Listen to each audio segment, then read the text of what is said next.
a moderar.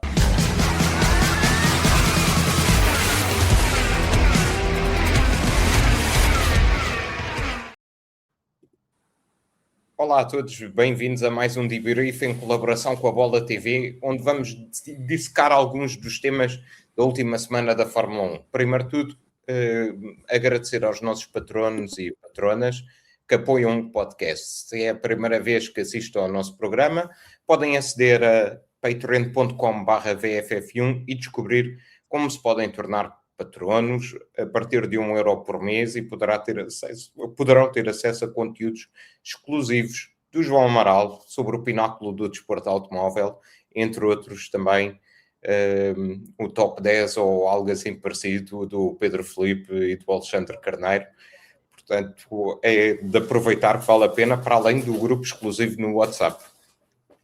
Como tenho hoje aqui para me acompanhar o Luís Tiago Martins e o Sérgio de Matos. Boa noite a ambos. Começamos aqui pela mais recente notícia do mundo da Fórmula 1, talvez a notícia mais aguardada neste mês de abril, sem corridas.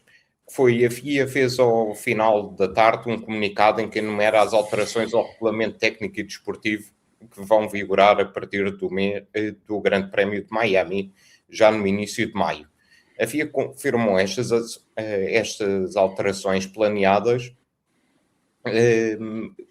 fruto da polémica que têm gerado estes regulamentos, com muitos dos pilotos e outros intervenientes no paddock e nas equipas de Fórmula 1 que se vieram queixar sobre a artificialidade das ultrapassagens, sobre os carros com o acelerador a fundo e estarem a perder velocidade. As principais mudanças confirmadas neste comunicado são a qualificação, em que o limite máximo de energia é reduzido de 8 megajoules para 7 para facilitar voltas mais agressivas e menos dependentes da capacidade de generar e recolher energia. Vão ser também aplicados limites alternativos de energia a mais pistas. Agora passam a ser 12 circuitos que terão ajustes específicos. Em relação ao super clipping, a pior palavra do léxico da Fórmula 1 desde o porpoising, há uma redução máxima de regeneração para 250 kW para diminuir perdas bruscas de velocidade. O objetivo geral foi aquele que já tinha sido adiantado e já tinha sido discutido no episódio da semana passada, era reduzir os comportamentos extremos de poupança de energia e tornar os carros mais previsíveis e assim também colmatar alguns problemas de segurança com o acidente que ocorreu no Japão. Começo aqui pelo nosso engenheiro. Sérgio, qual é a tua opinião sobre estas alterações? Olá a todos e obrigado uma vez mais pelo convite. A minha opinião é o que nasce torto, tarde ou nunca se endireita. Começo talvez por essa analogia. Quanto às alterações em si, não é nada que não se tivesse já falado, não nestes números, mas não se tivesse já falado até no podcast. Há aqui coisas que são a única forma de tentar reduzir o problema que se tem neste momento na Fórmula 1. O facto de eles poderem regenerar menos é óbvio, ou seja, não estão de forma tão agressiva a acelerar o carro porque não podem regenerar mais do que aquilo. Voos redondos são 15%, portanto eles estarão 15% menos tempo a acelerar o carro, ou em certas zonas aquilo que vimos no Japão, perto da 130R, que eles iam a perder velocidade e acelerados ao máximo. Isso já não vai acontecer, porque eles já não podem regenerar mais do que aquilo até o fim da corrida. Isso é um fator importante. O facto de eles aumentarem para 12 as pistas em que estas alterações muito específicas ou alterações muito específicas podem ocorrer, também demonstra que ninguém estava à espera que isto afetasse tanto a performance dos carros, ou que os novos regulamentos fossem assim. E depois temos as partes mesmo em corrida, portanto, terem a limitação do boost para 150 kW, qualquer coisa como 200 e poucos cavalos em vez dos 400 e muitos que deveria ter em modo totalmente de boost. No geral, é o que se pode fazer com a maquinaria e com aquilo que tem atualmente. O resultado final disto vai ser uma perda tremenda de performance. Mas eles não estão muito interessados nisto, eles interessam-lhes ao espetáculo, isso é trazer as equipas todas para mais perto.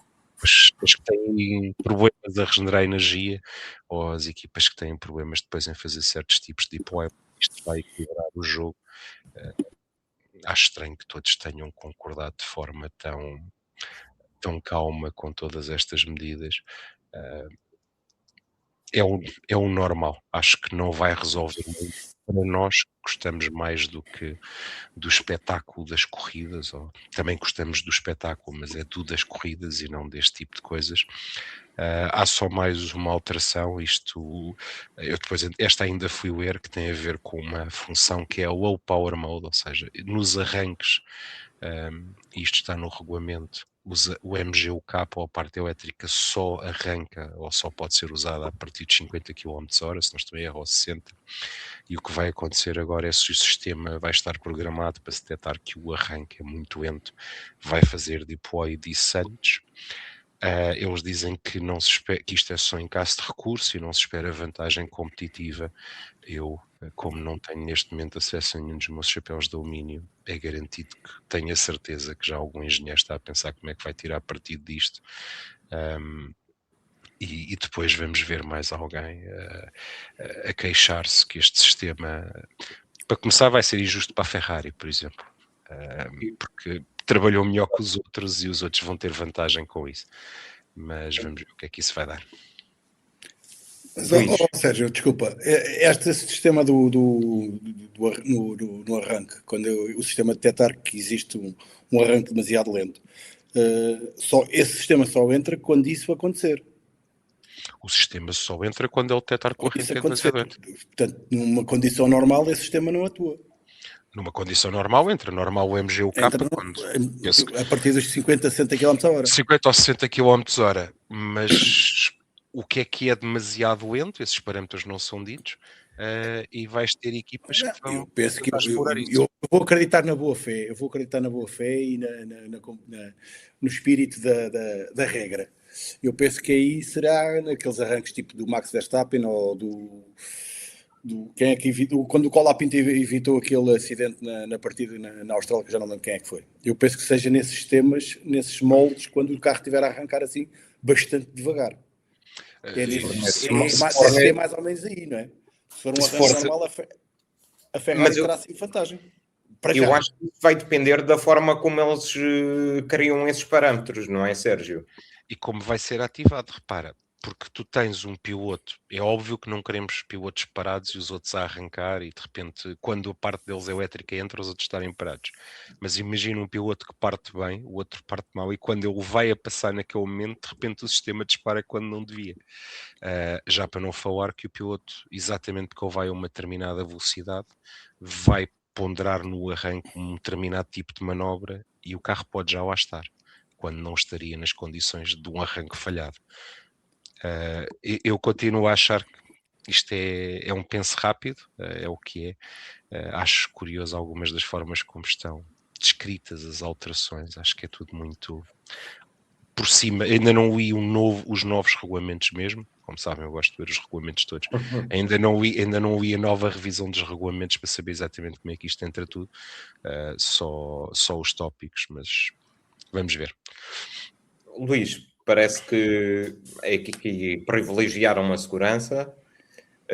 Provavelmente vamos ter carros mais lentos por volta, mas pilotos mais no limite dentro, e ponho mesmo limite entre aspas. Acho que com estes regulamentos vai ser um bocado impossível de conseguir ver um piloto verdadeiramente no limite, à exceção de 2 ou 3 circuitos. Achas que é este o caminho certo? Não sei se é o caminho certo ou o caminho errado. Antes de mais, boa boas tardes, ou boas noites, ou bons dias a todos. Não sei se é o caminho certo, é o caminho neste momento possível, que os regulamentos estão feitos. Era totalmente impensável agora mudar da noite para o dia, mudar combustíveis sintéticos, portanto era totalmente impossível isso acontecer.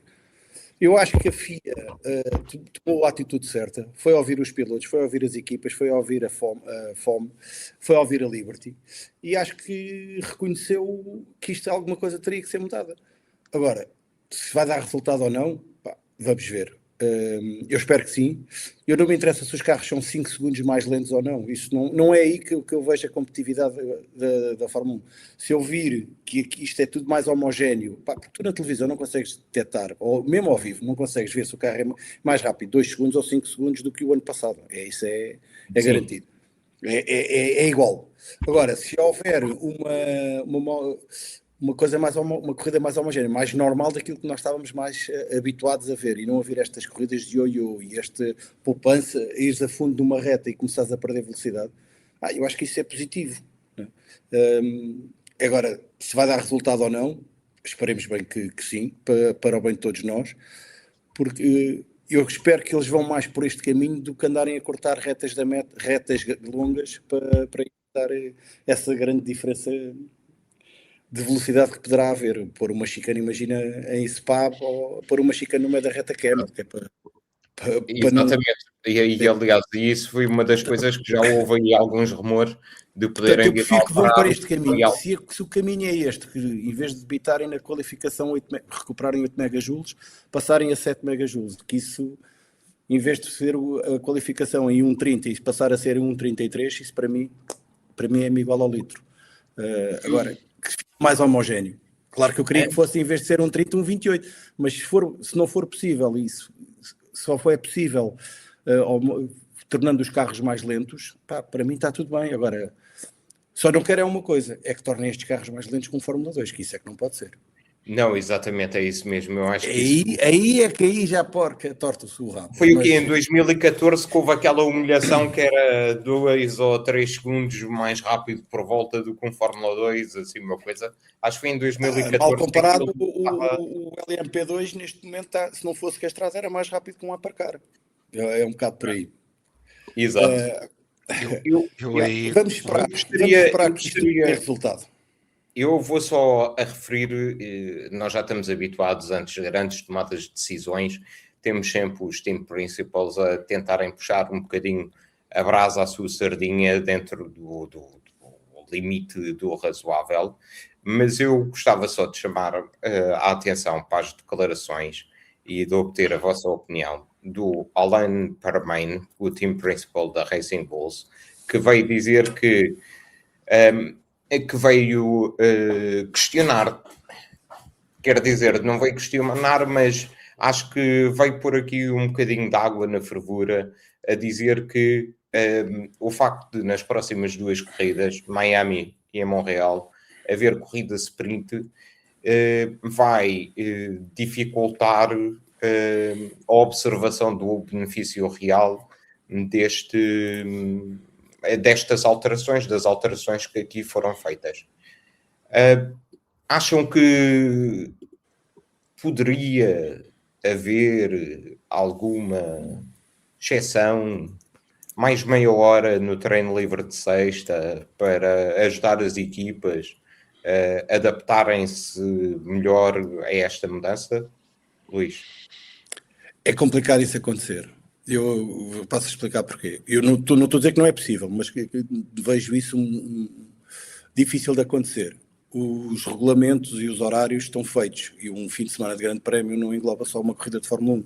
Só uma parte, e tendo em atenção também que juntaram a Fórmula 2 ao programa de Miami. E de Montreal também. E de Montreal. Ou seja, existe o tempo não é eterno. Existem limites e os horários são fabricados e são elaborados mediante as corridas que existem. Estares a alterar agora, por exemplo, como estás a dizer, pôres mais meia hora num treino livre da Fórmula 1, se calhar irias cortar noutros treinos que já existem nas categorias, nas outras corridas de apoio. Que se calhar com boa vontade e com jeitinho, a gente conseguia, em vez do intervalo passar em 7, 15 minutos, passasse a 10 minutos, a gente conseguia ir ali buscar ali alguma coisa ou outra. Mas os intervalos existem para recuperar tempo, porque se houver algum atraso numa categoria, imagina que tu tens um carro que suja a pista de óleo, por exemplo, a interrupção já vai ser gigante. Ou seja, os intervalos existem também para recuperar algum do tempo perdido que poderá haver.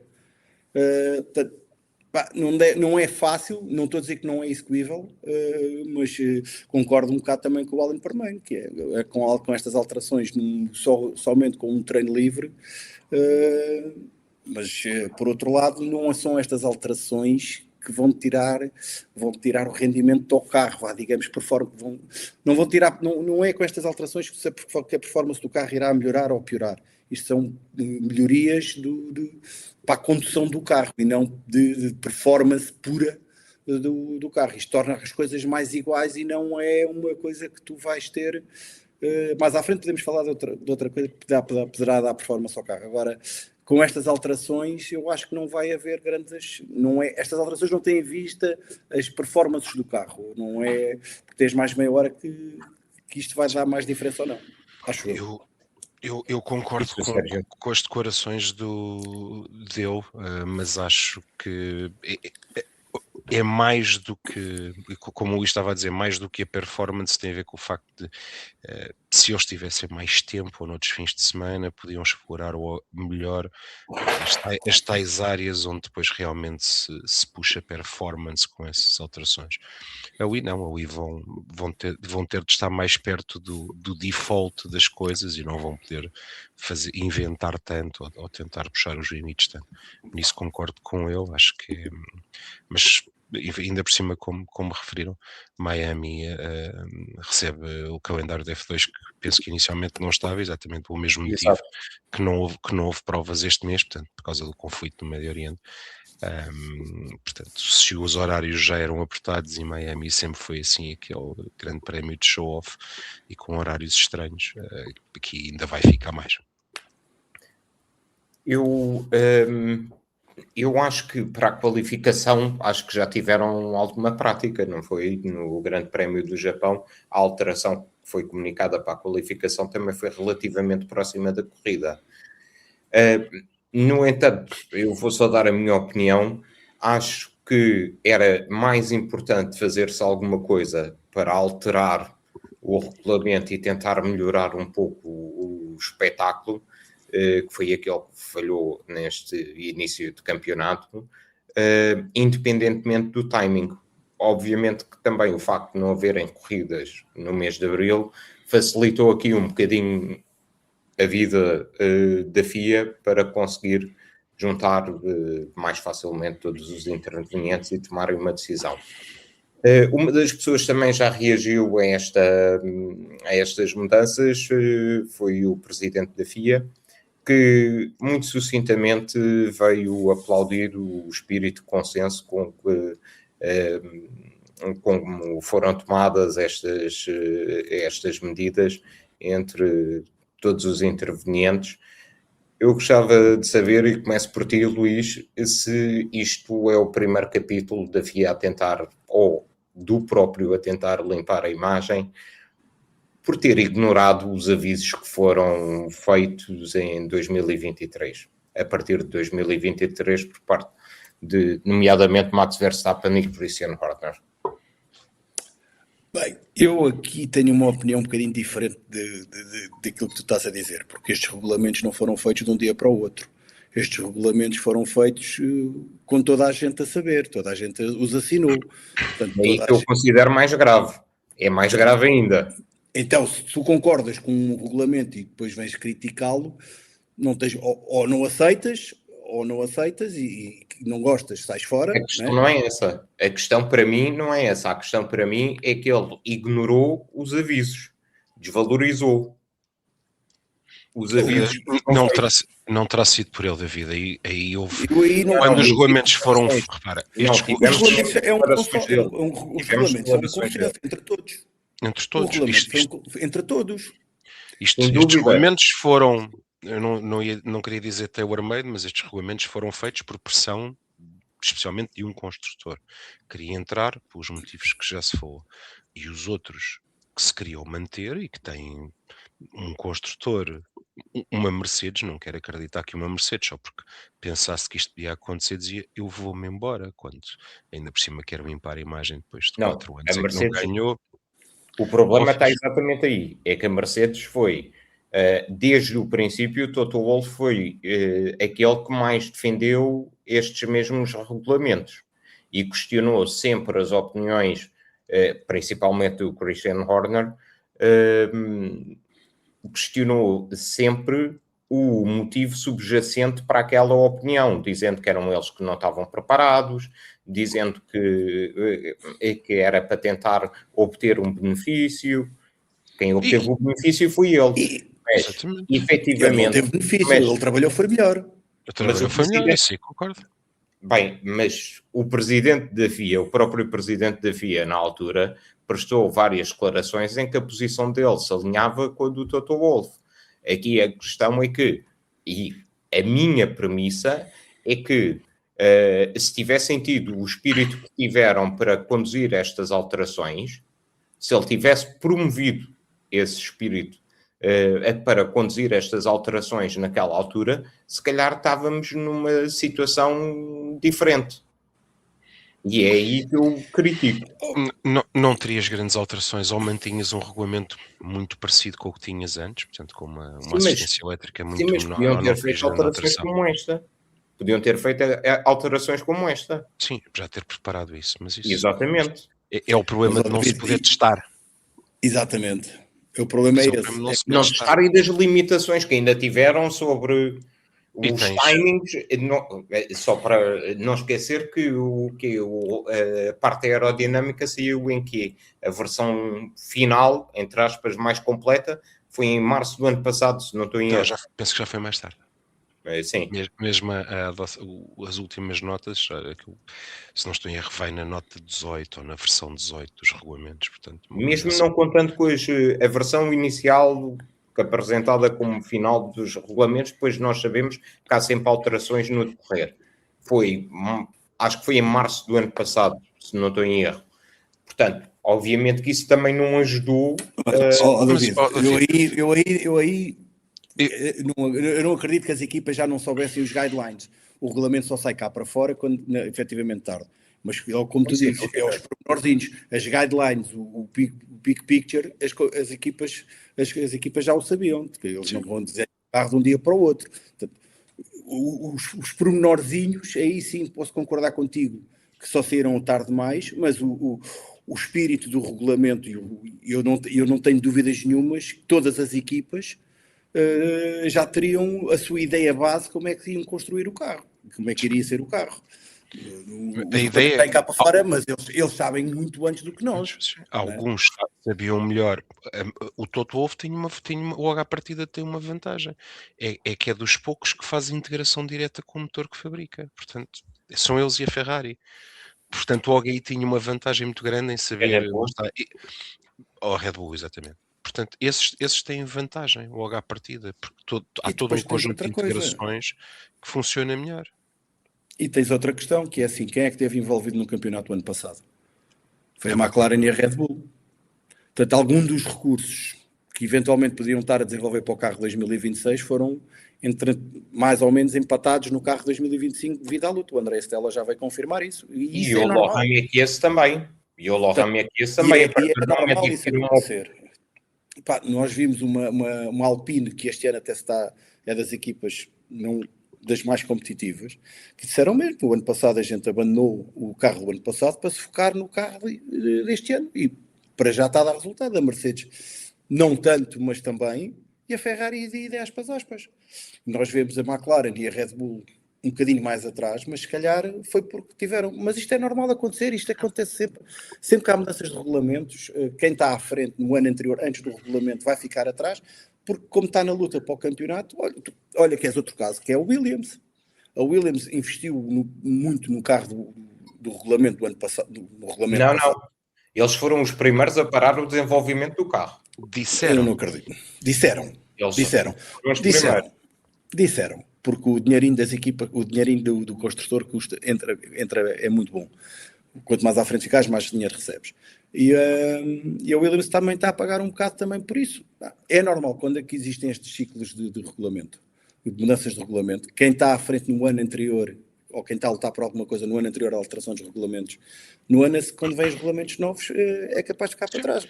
É normal que quem fica para trás venha querer algum tipo de alteração, que é para tentar chegar lá à frente. E quem está lá à frente não quer essa alteração. É normal. E Quem vão ganha ter, não quer mexe. É e vão normal. ter, Isto acontecer. É normal. E tens É um normal. problema acrescido. Hoje em dia é um problema acrescido. Repara, tu tens 5 construtores de motores. Nenhum deles é incompetente. Podemos gostar mais ou menos, mas nenhum deles é incompetente. A questão é que há uns anos atirava-se dinheiro para cima dos problemas e há coisas que já estariam resolvidas. Tu tens equipas neste momento, ou tens fabricantes de motores neste momento, que não conseguem sequer regenerar, já digo, não conseguiam regenerar os 8 megajuls numa volta. E podiam estar em super clipping se fosse preciso a volta toda. E eles não conseguiam regenerar isso, ou gerar essa capacidade elétrica. Isso são coisas, acredito eu, com o que eles sabem e com a tecnologia que têm, em 2 ou 3 meses resolveriam noutros anos. Hoje em dia isso não acontece. Porque uma brincadeira dessas são milhões em desenvolvimento e em peças novas e em maquinaria nova. E não podem. E isso é uma coisa que atrasa, obviamente, os ganhos ou as recuperações que alguma equipa pode ter. Mas quanto aos regulamentos, repara, os avisos, isso foi e todos aceitaram. Quanto às soluções, acho que é pobre. Acho que a FIA prometeu, eu recordo no lançamento prometia-se carros mais rápidos, mais ágeis, melhores corridas e melhores lutas ombro a ombro. Está cumprido. Na parte Os carros são mais ágeis, os carros são mais pequenos e mais os carros não. Isto é verdade, e mais não seja por pesarem menos e por terem tamanho, seriam sempre mais ágeis. Mas também não sabes quanto, porque eles não podem andar a fundo. No momento é que tu vês que são ágeis, porque em frente toda a gente sabe fazer. Exatamente. Não, eu acho que mas eu vou por outro caminho. Eu acho que a FIA, e ainda bem que a FIA está a reconhecer e reconheceu que alguma coisa tem que ser mudada. Eu acho que isto foi um primeiro passo. Isto foi num espaço de um mês. Eu acredito que este ano vamos dar, este ano como perdido, porque as alterações que são feitas, os carros não podem ser mudados de um dia para o outro.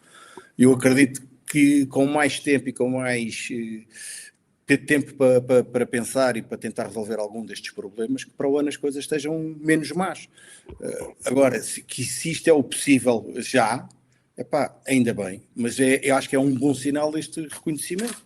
Mas concordo contigo, David, é um bom sinal deste reconhecimento, é sinal que as coisas estão, toda a gente quer estar a remar para o mesmo lado.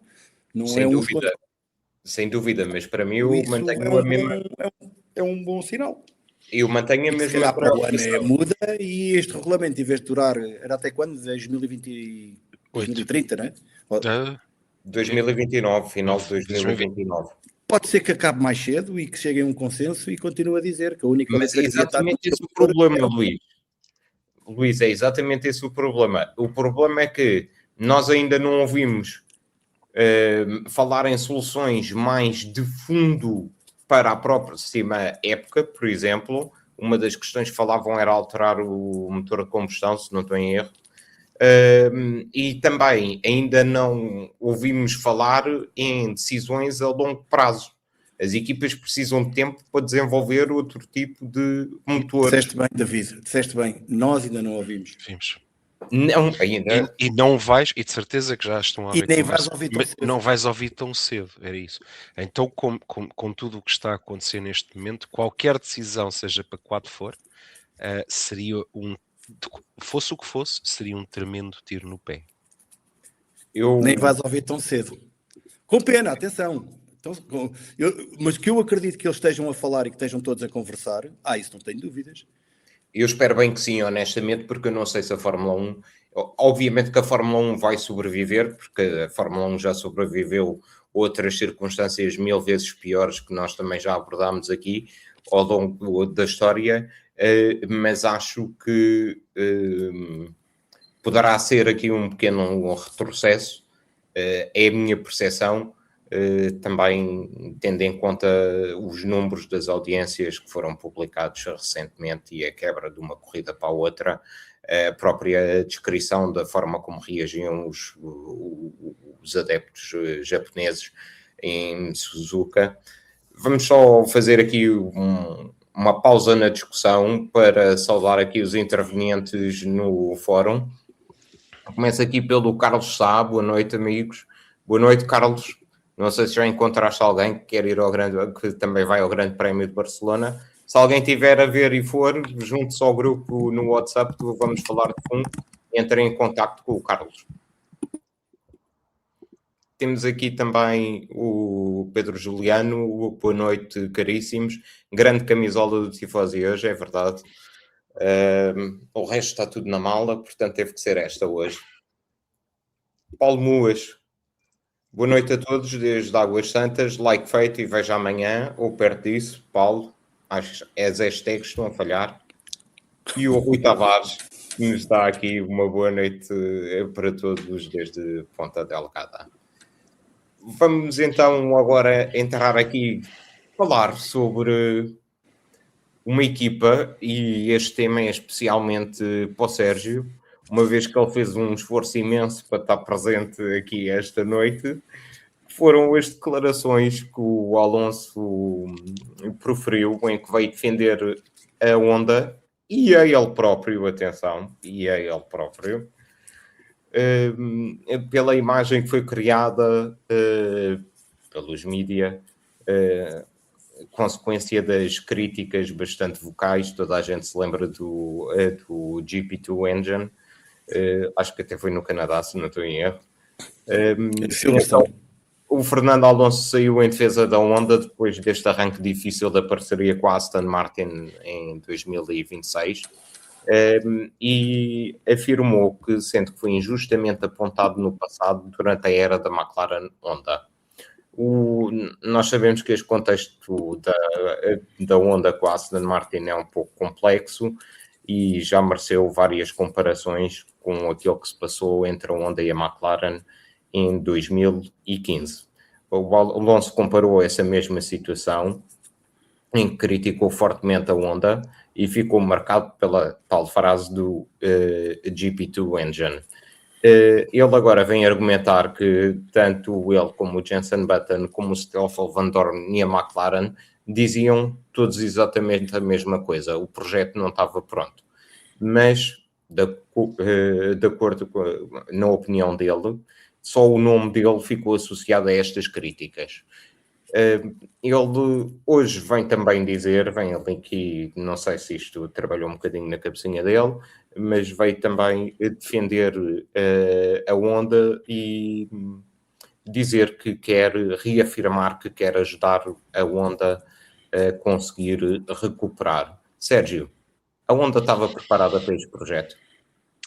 Para este, eu acho que sim. Não vejo. Fala-se, a verdade, saíram muitos engenheiros-chefe e muita da equipa que ficou na Red Bull Powertrains. Não posso crer que uma equipa que desenvolveu um motor que durante 4 anos seguidos nos deu um campeão do mundo tenha perdido toda a indicação, todo o historial e toda a capacidade de fazer esses motores. Mas eles, e isto é a parte que mais me custa, eles, para quem se lembra, na altura usei bastantes adjetivos quando eles disseram que iam sair em 2020-21 e depois foram eles que decidiram voltar. Portanto, eles acharam que o que tinha ficado, o know-how e a capacidade de fabricação, vou-lhe chamar assim, que tinham, lhes permitia entrar neste regulamento. Aliás, eles primeiro entram como espectadores para o novo regulamento e quando se apercebem do que afinal era, dizem, sim senhor, vamos fazer. Até porque tinham vantagem, podiam gastar o dobro do dinheiro dos outros todos, eles e a Audi podiam gastar o dobro do dinheiro a desenvolver motores, tinham muito mais tempo, testes, tudo. E depois fazem isto, percebo.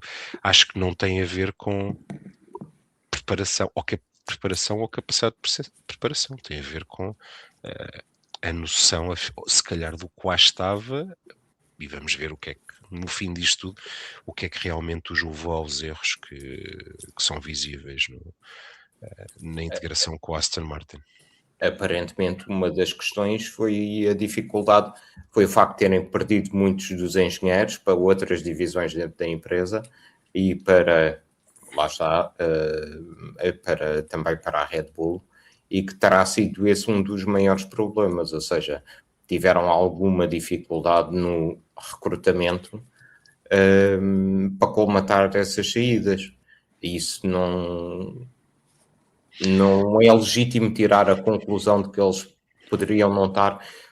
O que é que eu quero dizer com isto? Qual é que é a principal diferença entre aquilo que a Honda fez no planeamento para 2026 com aquilo que tinha sido feito em 2015?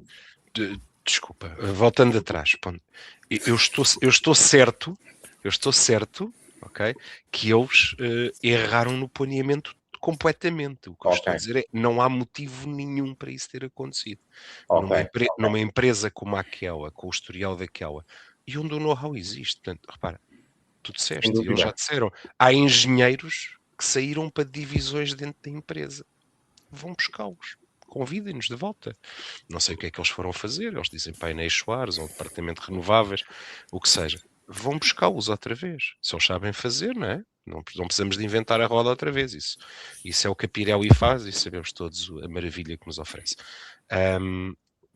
Portanto, quanto a isso, ou está a ser o que está a ser. Eu tenho esperança que eles este ano ainda consigam pelo menos resolver os problemas todos para depois para o ano haver um carro capaz. Luís, eu já te vou deixar dar aí nas orelhas da Aston Martin. Não. Ou da Honda, mas eu para ti tenho uma pergunta diferente, que é, o tempo provou que o Alonso estava certo sobre a Honda ou estava errado? Estamos a falar de 2015. Estava errado. Se falar no tempo, eu acho que estava errado, porque a parceria da McLaren com a Honda acabou passado 2 anos, quer dizer, eles em 2018 depois já foram McLaren Renault, acho que foi em 2018.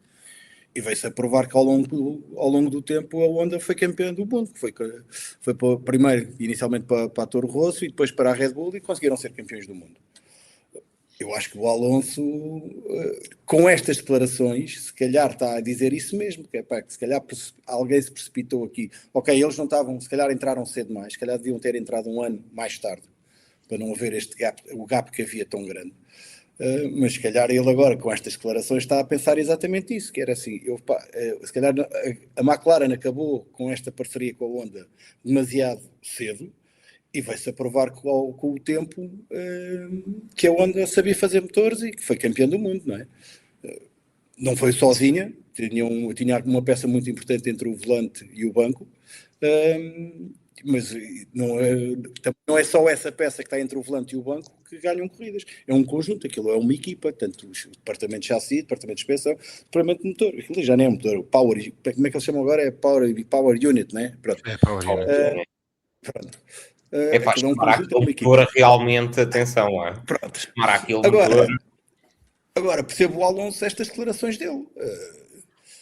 Eu, se queres te diga, eu acho que mais uma vez ninguém estava à espera desta performance da Aston Martin.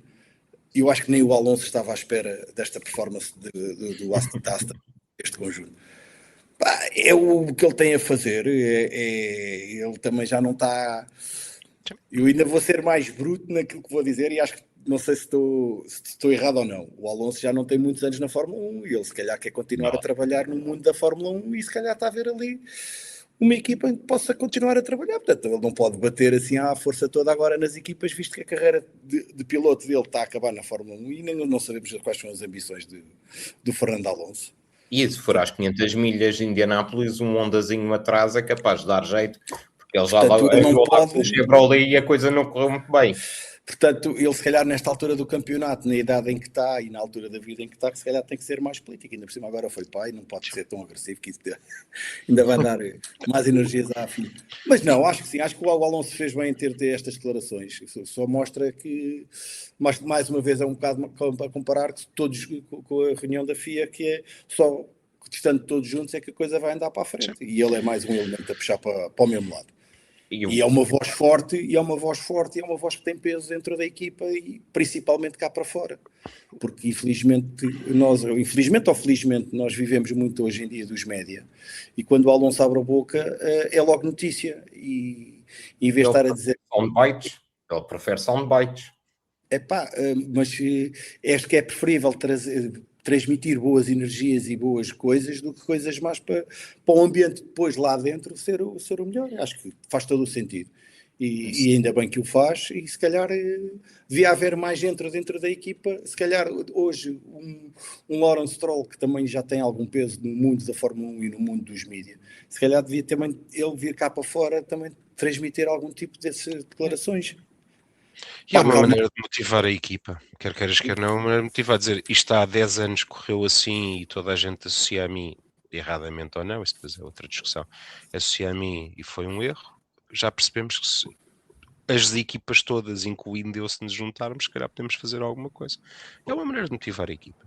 Eu acho que faz aquilo que eu acho em relação a isto é que tem sido muito consistente a forma como tem comunicado a Aston Martin em relação aos problemas da Honda, em que não têm, como é que eu ia dizer, não têm estado a sacudir a água do capote, e essa é a principal diferença para os anos da McLaren, em que havia muito apontar de dedos entre a Honda e a McLaren.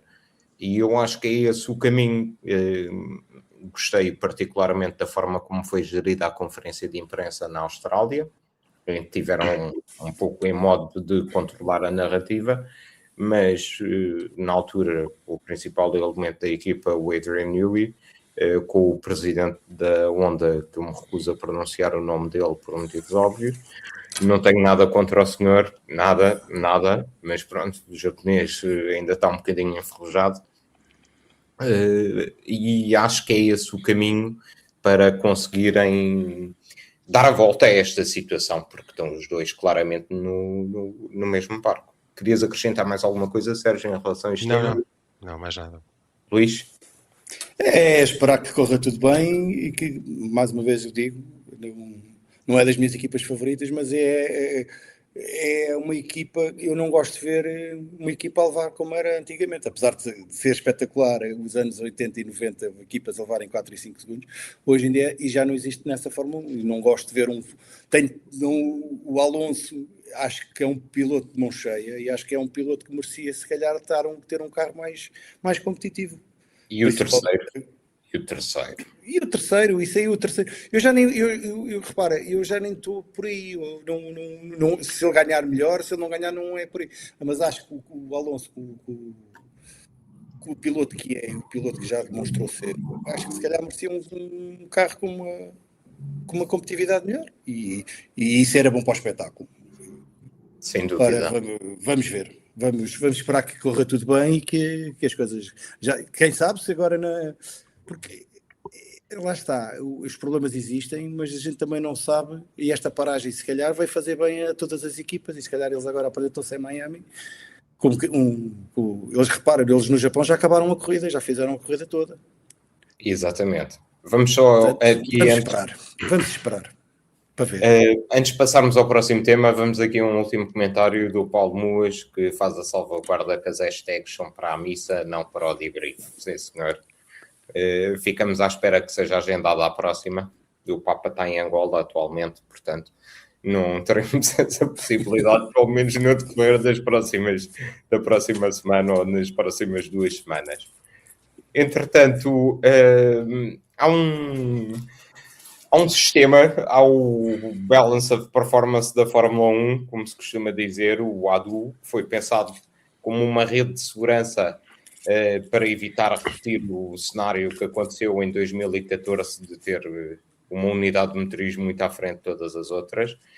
E então foi criado este sistema pela FIA que prevê oportunidades extra de desenvolvimento para marcas cujo motor estejam entre 2% a 4% abaixo do melhor.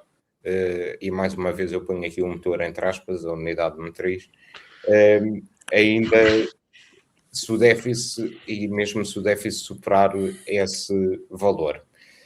Já a preparar esta... corrija-me, Sérgio, se estiver errado, mas acho que é a partir de Miami que vão ser notificadas as equipes. Não sei se já é, mas pois, era a partir da sexta corrida. Seria a sexta prova. Miami seria a sexta corrida. e acho que os prazos se mantêm.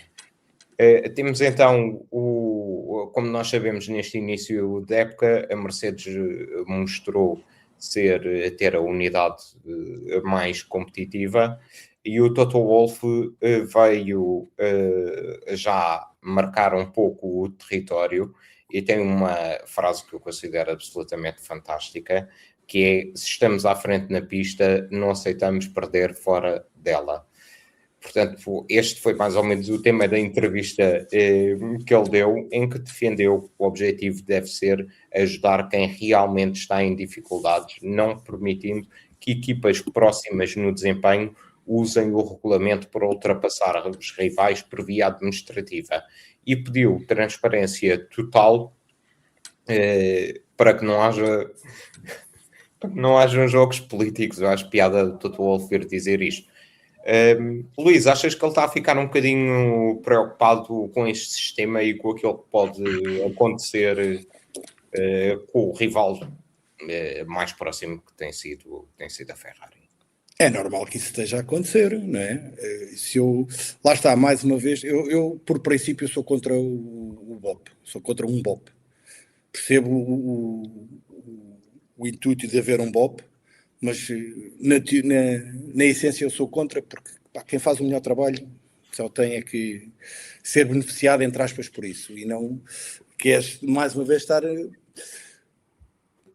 Desta vez não é nivelar por baixo, ou seja, não é cortar quem esteja mais forte, mas dar oportunidade a quem está mais fraco de subir lá, de ficar mais forte.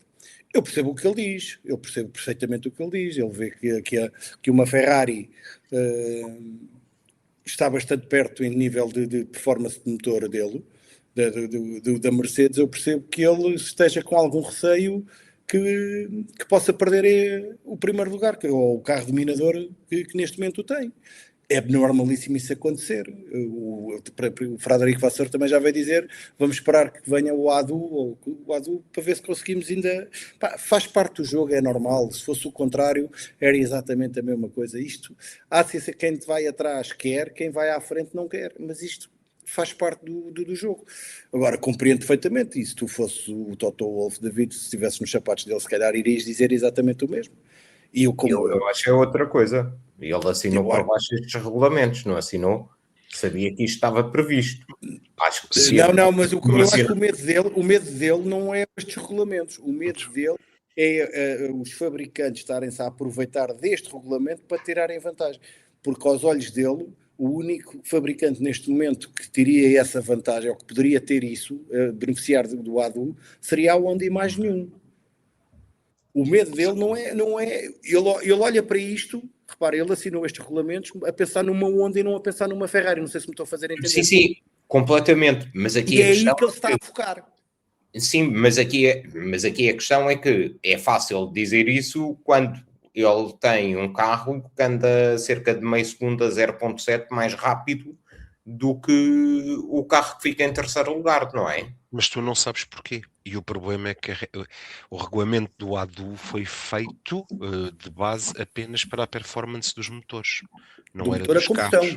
Do motor a combustão. Não era dos carros. Ou seja, tu podes ver mais ou menos eles devem ter dados, não é? Nomeadamente claro, do motor de combustão. Claro, e tem as especificações que são entregues.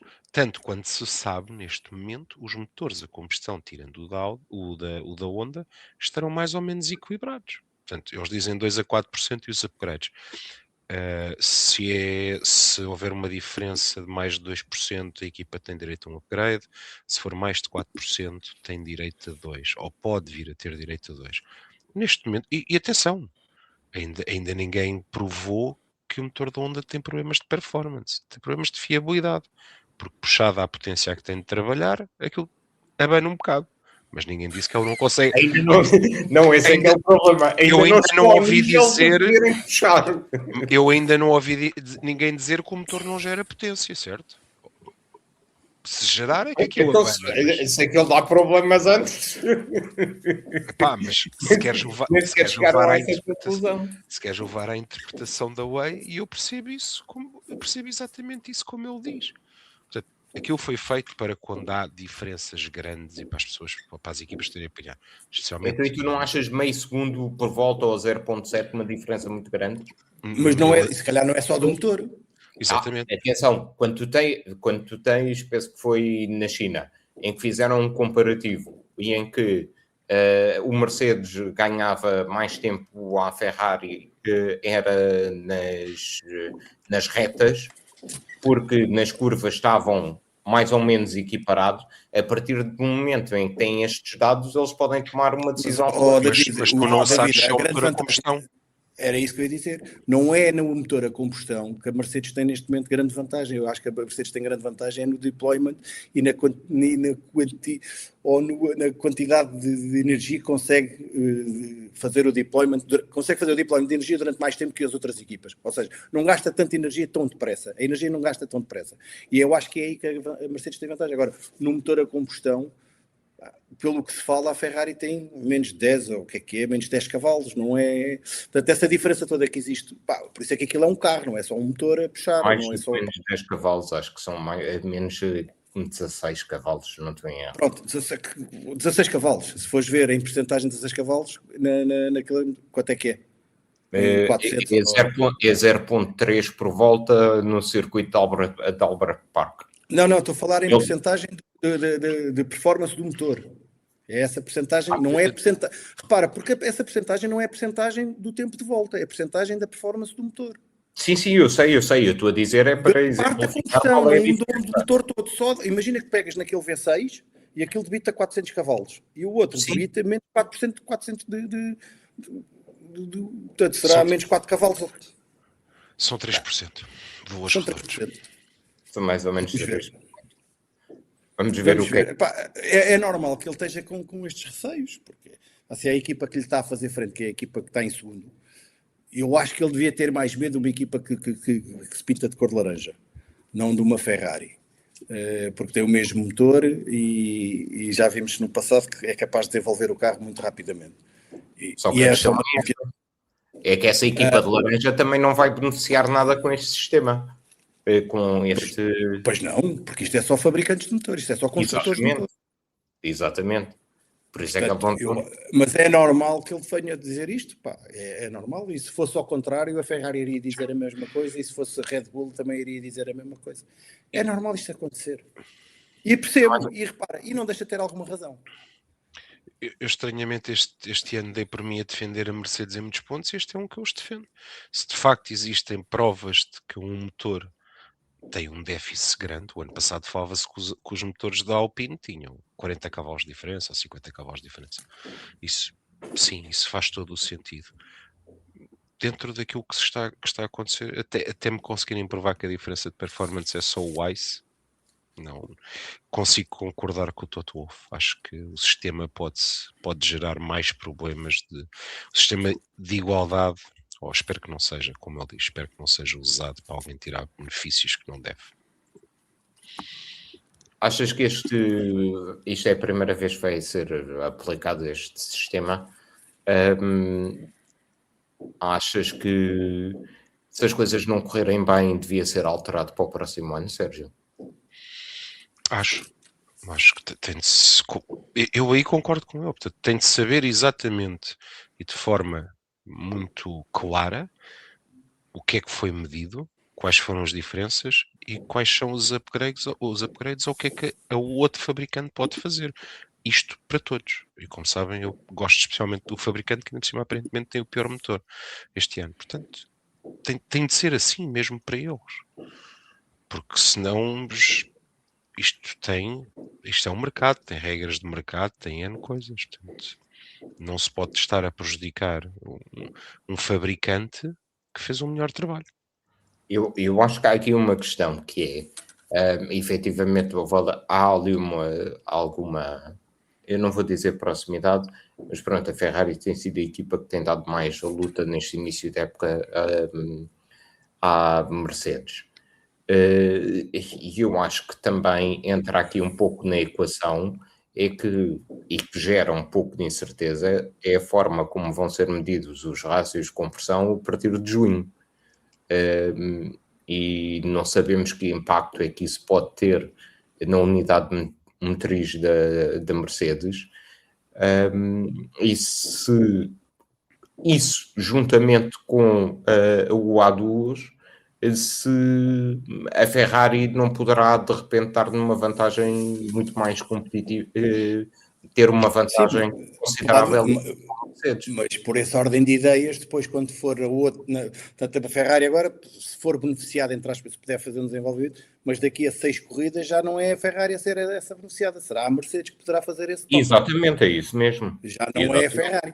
Ou seja, este BOP, vamos chamar de BOP, porque tem uma coisa boa que não é nivelar por baixo, mas sim nivelar por cima, que é tentar puxar as outras para cima e não puxar quem está lá em cima cá para baixo.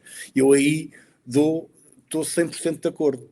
Agora, não é pôr mais peso quem está à frente, ou tirar cavalos, ou mudar o fluxo de combustível, whatever, que é para tentar diminuir a potência. Não, o que eles estão a fazer é dar oportunidade a quem tem menos potência ou menos